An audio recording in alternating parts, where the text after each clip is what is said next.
창세기 2장 18절에서 25절 말씀입니다. 여호와 하나님이 이르시되 사람이 혼자 사는 것이 좋지 아니하니 내가 그를 위하여 돕는 배필을 지으리라 하시니라. 여호와 하나님이 흙으로 각종 들짐승과 공중의 각종 새를 지으시고 아담이 무엇이라고 부르나 보시려고 그것들을 그에게로 이끌어 가시니 아담이 각 생물을 부르는 것이 곧 그 이름이 되었더라.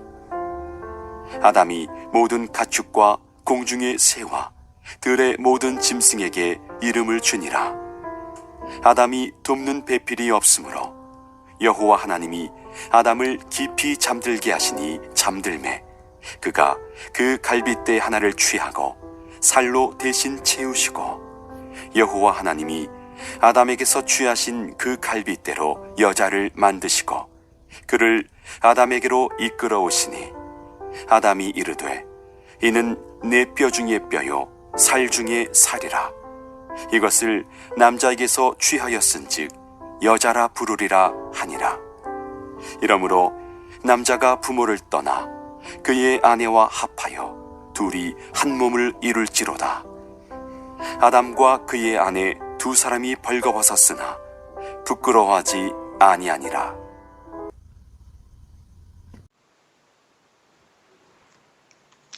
하나님께서 6일째 되는 날 사람을 창조하셨습니다. 근데 하나님께서 사람을 창조하실 때 그저 남자와 여자를 만드신 것이 아니고요.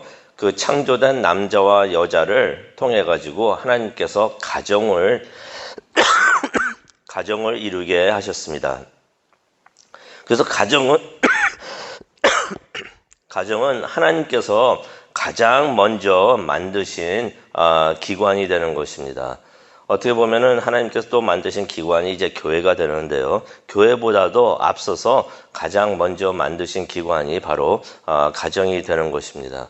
그만큼 가정이 중요합니다. 하나님에게도 중요하고요. 또 우리들에게도 중요를 하는데 오늘 말씀은 하나님이 첫 가정을 만드신 그 과정 이야기를 우리에게 들려주고 있습니다. 그 내용을 한번 보도록 하겠는데요. 하나님께서 천지를 창조하실 때 모든 것이 다 좋다고 하셨습니다. 매일 천지를 하나하나씩 만드신 다음에 그 만드신 것이 좋다고 하셨는데 하지만은 만드신 것을 보신 다음에 좋지 않다고 하신 것이 단 한 가지가 있습니다. 딱 한 가지 하나님께서 보신 다음에 이거 참 좋지 않다라고 하신 것이 있는데 18절에 나오죠. 아담이 혼자 사는 것을 보시고 하나님께서 이것은 좋지 않다라고서 하나님께서 말씀을 하셨습니다. 그래서 18절을 보게 되면은 하나님께서 그를 위하여 아담을 위하여 남자를 위하여 돕는 사람을 지으셨다라는 말씀이 18절에 나옵니다. 그 사람이 바로 우리가 잘 알고 있는 여자가 되겠죠. 여자 하와가 되는 것입니다. 그런데 이 돕는 사람이라고 하는 단어가 나오는데요. 영어로는 helper이라고 말이 나옵니다. 그거 얼핏 생각을 하면은 어떤 의미가 드느냐면은 돕는 사람, 돕는 자라고 생각을 하게 되니까 조수라는 생각이 들 수가 있고요. 보조원이라는 느낌이 들 수가 있습니다. 남자가 있는데 혼자 사는 것이 어려우니까 조수나 보조원 같은 사람, 돕는 사람을 도와주고 여자를 도와주고 함께 있겠다라고 그렇게 들릴 수가 있어요. 예를 들면은 교수가 있는데 혼자 일하기가 좀 힘드니까 그를 돕는 조교수를 두게 하셨다라는 의미로 들릴 수가 있고요. 연구원이 있는데 그를 돕는 보조 연구원을 두셨다라고 생각을 할 수가 있습니다. 마치 도우미, 요즘의 말로 한다면은 도우미 같은 사람을 하나님께서 두셨다라고서 우리가 생각을 할 수가 있는데 그것은 솔직히 번역에서 나오는 오해가 될 수가 있습니다. 원본에 나오는 성경을 보게 되면요. 여기서 맞는 돕는 사람이라고 여기 한어 성경에서 돕는 배필이라고 했는데 이게 솔직히 번역이 잘 돼 있어요. 근데 이제 영어 성경으로 보게 되면은 helper이라고 나오게 있고요. 또 다른 한어 성경을 보게 되면은 돕는 사람이라고 이렇게 나오고 있는데 이 돕는 사람이란 것은 도우미의 의미가 아닙니다. 원본 성경에 나오는 그 단어의 의미는 도움이란 의미도 아니고요. 조수란 의미도 아니고 보조원이란 의미도 아닙니다. 그렇다면 어떤 의미의 단어가 사용이 됐을까요?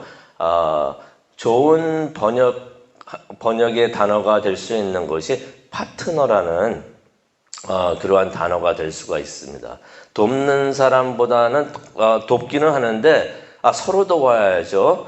그 의미를 제가 잠시 후에 말씀을 드리겠지만은 파트너라는 의미가 있고요.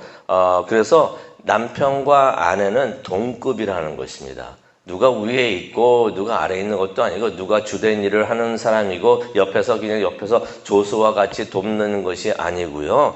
남편과 아내는 동급이라는 그러한 의미의 단어가 사용이 됐습니다. 그래서 개역개정에 보게 되면 배필이라는 단어가 나오는데요. 배필이라는 단어는 짝이라는 이야기가 되죠. 짝이라는 말이 나오는데 이게 좋은 번역입니다. 원래 원본에 있는 성경, 원본 성경에 보면은 그 의미가 짝이라는, 파트너라는 의미의 단어가 쓰여져 있습니다. 아담과 하와는 서로에게 돕는 사람이 돼야 된다는 것이에요. 서로에게 짝이 돼야 된다는 것입니다. 남자가 혼자 있으면은 부족한데 그 부족한 것을 여자가 채우는 의미가 있고요. 여자가 혼자 있는 것도 있으면은 그게 부족하게 되는데 그 부족한 것을 남자가 채우게 되는 것입니다. 그래서 서로가 짝이 되는 거고 파트너가 돼야 된다는 것입니다. 파트너가 돼야 되는데 파트너가 없으면은 그게 외롭게 되겠죠. 그래가지고 그것을 보시고 하나님께서 아담의 파트너를 만들어 주셨다는 것입니다. 그래서 그 둘이 한 몸을 이루어 가지고 둘이 완성체가 되기를 하나님께서는 원하셨다는 것이에요. 근데 이제 19절을 보게 되면은 하나님께서 모든 동물들과 또 새들을 흙으로 지으시고 그것들을 참 재밌는 부분입니다. 아담에게 데리고 오셨다라는 말씀이 나옵니다. 하나님께서 아담에게 이제 사명을 주시죠. 나중에 또 아담과 이제 하와에게도 다 그 똑같은 사명을 주셨는데 동물들을 다스리게 하는 사명을 그러한 일감을 주셨던 것입니다. 그런데 그렇게 하시면서 가장 먼저 하신 것이 동물들을 아담에게 데리고 오시면서 그 동물들의 이름을 지어주게끔 하나님께서 하셨다는 것이에요. 그 내용이 이제 19절하고 20절에 나옵니다. 이게 참 중요한 건데요. 또 이러한 원리와 원칙을 우리가 우리 삶에서도 적용을 해야 되는데요.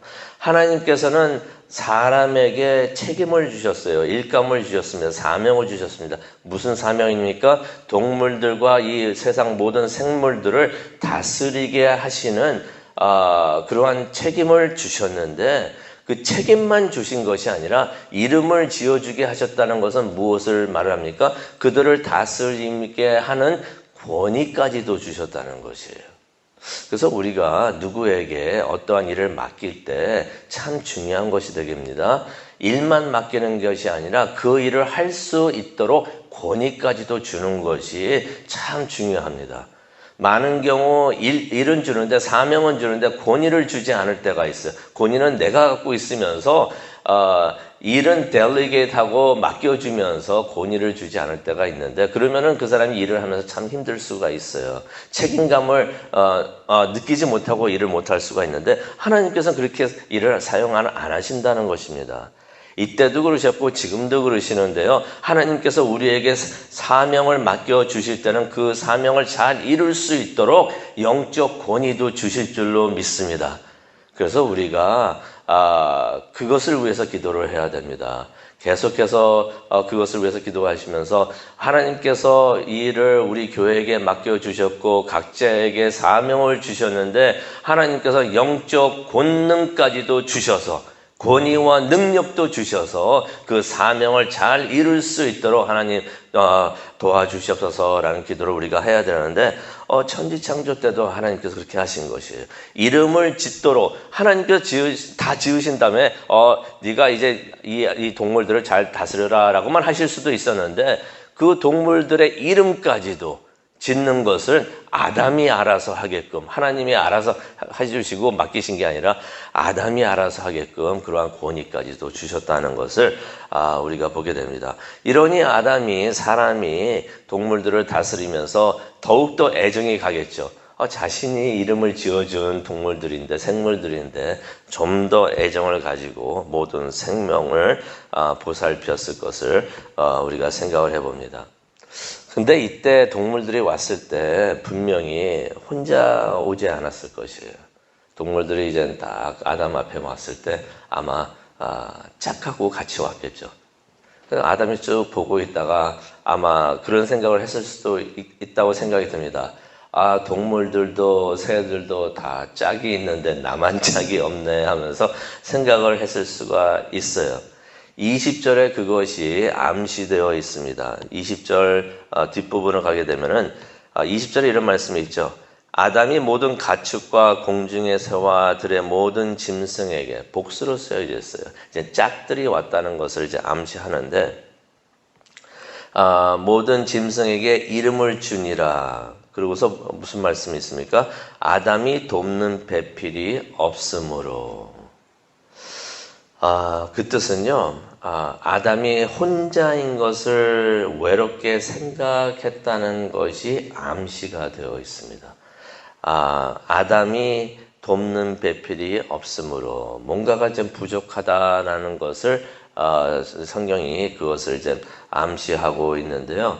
아마 아담이 혼자인 것을 다 이름을 짓고 있었던 동물들은 다 짝이 있었고 그랬는데 나만 짝이 없네라고 생각을 하면서 외롭게 생각을 했을 수가 있는데 아마 하나님께서 아담이 그렇게 외로워하시는 것을 보고 이것은 참 안 좋구나라고서 하나님이 생각을 하셨을 수도 있습니다.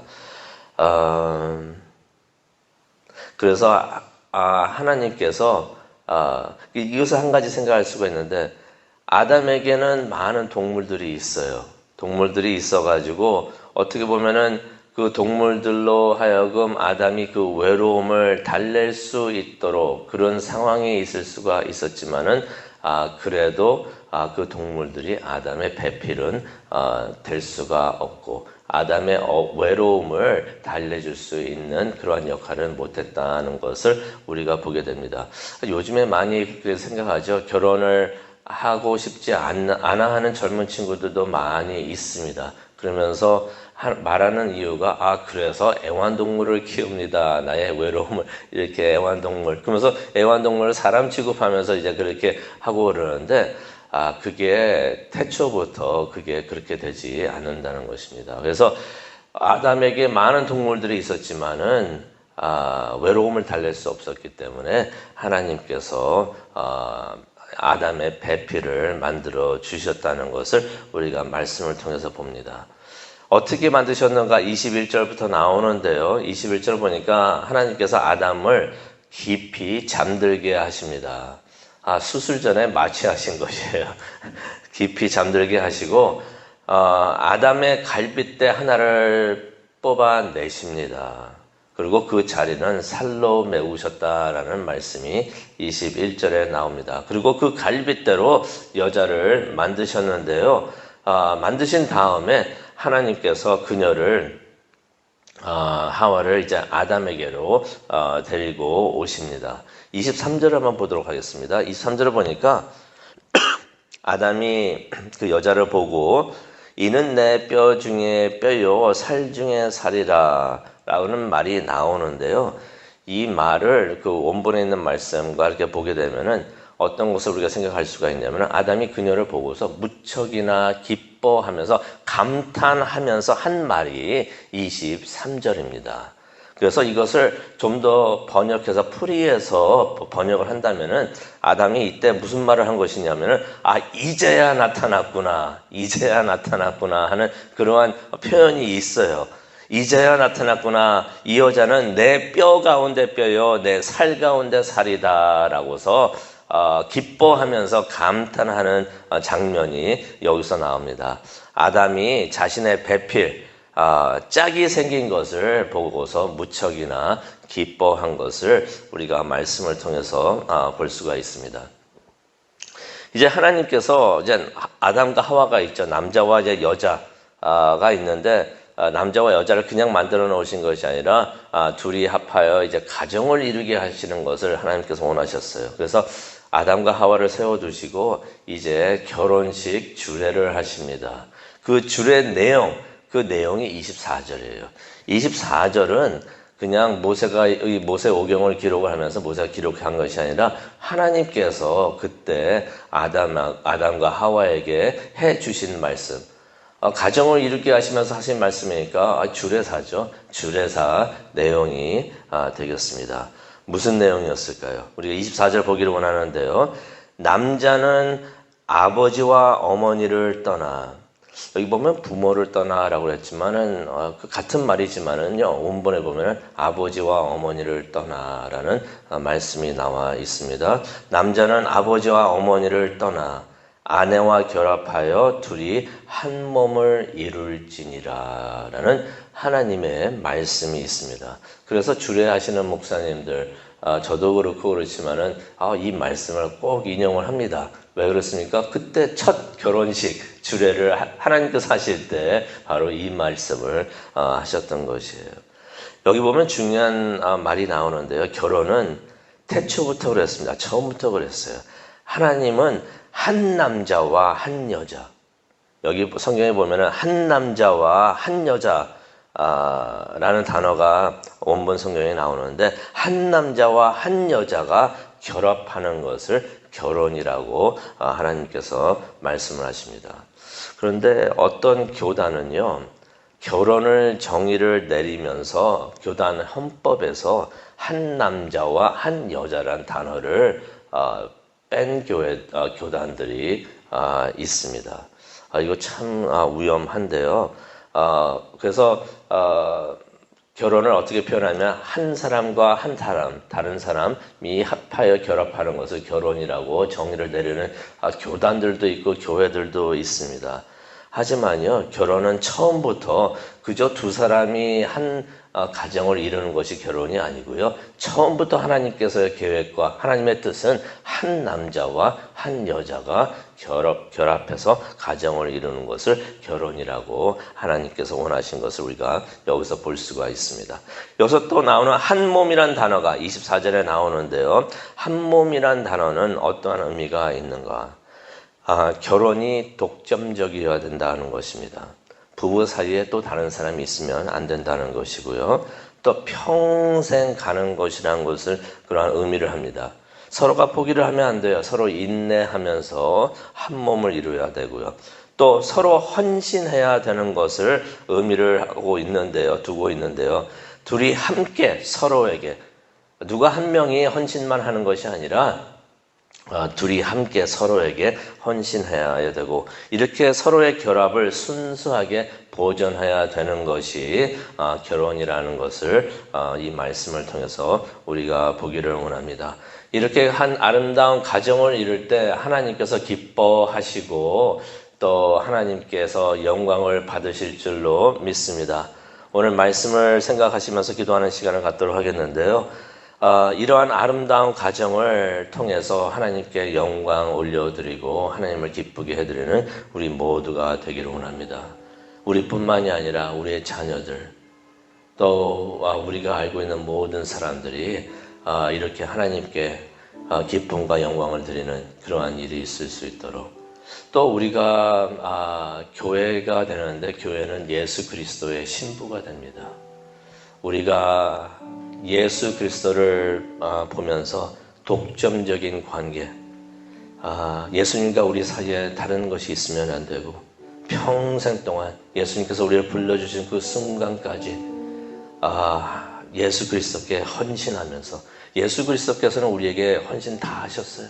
목숨까지 버리시면서 십자가에서 죽으셨는데 이제 우리가 예수 그리스도를 섬길 헌신할 차례입니다. 우리가 이 관계를 순수하게 영원토록 보존하는 우리 모두가 되기를 간절히 축원합니다. 기도하시겠습니다. 하나님, 오늘 이 아침 하나님께서 남자와 여자를 만들어 주시고 서로가 배필이 될 수 있도록, 파트너가 될 수 있도록, 짝이 될 수 있도록 하나님께서 해주신 것을 보게 됩니다. 그것을 깨달으면서 서로에게 헌신하면서 하나님께 영광을 올려드리고, 또 우리가 교회가 예수 그리스도의 신부가 된 것을 깨닫고 예수 그리스도께만 헌신할 수 있는 우리 모두가 될 수 있도록 하나님 은혜 내려 주시옵소서. 그것을 위해서 기도하는 시간이 되기를 원합니다. 기도할 때 성령님 오셔서 우리의 기도를 인도해 주시옵소서. 감사합니다. 예수님의 이름으로 기도합니다. 아멘.